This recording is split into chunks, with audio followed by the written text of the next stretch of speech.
అస్సలాముఅలైకుం వరహమతుల్లాహి వబరకాతుహు. Hi hello welcome to my channel అండి. ఈరోజు అయితే ఇంకా టిఫిన్లోకి నేను మంచి ఫేమస్ అయిన పూర్వం నుండి వస్తుందిలేండి ఇవి చట్నీ, పల్లీల చట్నీ అంటే పచ్చి కొబ్బరి ఇవన్నీ వేసేసి ఈరోజు అయితే ఇంకా చట్నీ అయితే ఇంకా చాలా చక్కగా నూరిపోతున్నాను. చాలా టేస్టీగా కమ్మగా ఉంటుంది చట్నీ. టేస్ట్కి సరిపోయినట్టుగా ఇక్కడ సాల్ట్ కూడా యాడ్ చేస్తున్నాను. ముందుగా మనం కొద్దిగా గ్రైండ్ చేసిన తర్వాత వాటర్ వేద్దాం. ముందుగానే వాటర్ వేస్తే ఇంకా జారిపోతాయి గింజలన్నీ, అందుకనేసి ముందుగా మనం గ్రైండ్ చేయాలి. ఇప్పుడు కొద్దిగా నలిగిన తర్వాత వాటర్ సరిపోయినట్టుగా మనం ఇక్కడ యాడ్ చేద్దాము.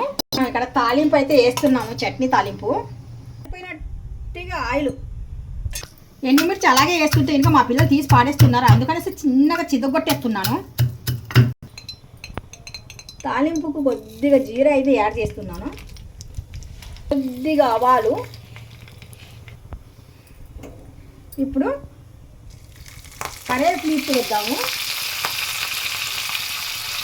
గ్రైండ్ చేసుకున్న చట్నీ అయితే ఇంకా ఒక ప్లేట్లో అయితే ఇంకా వేస్తున్నాను. ఇప్పుడు వరకు నా షార్ట్ వచ్చేసి 1 M వెళ్ళలేదండి, ఈసారి వెళ్ళాలని కోరుకుంటున్నాను. అది సాధ్యం అవుతుంది. ఎలాగంటే ఇంకా మీ ద్వారా అయితే ఇంకా సాధ్యం అవుతుంది. మీరు లైక్ చేసి కొద్దిగా షేర్ చేస్తే అవుతుంది. నిజంగా నా జీవితంలో ఒకసారన్నా షార్ట్ అనేది M వెళ్ళాలని ఒక కోరిక, అది మీ సైడ్ నుండి.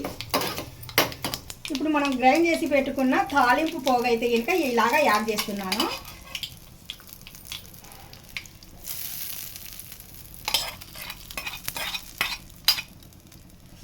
ఇప్పుడు నేను చేసిన చట్నీ మీకు నచ్చినట్టుగా అయితే జస్ట్ ఒక లైక్ అయితే చేయండి, షేర్ అయితే చేయండి, కామెంట్ మర్చిపోకండి. Thank you so much. Allah Hafeez.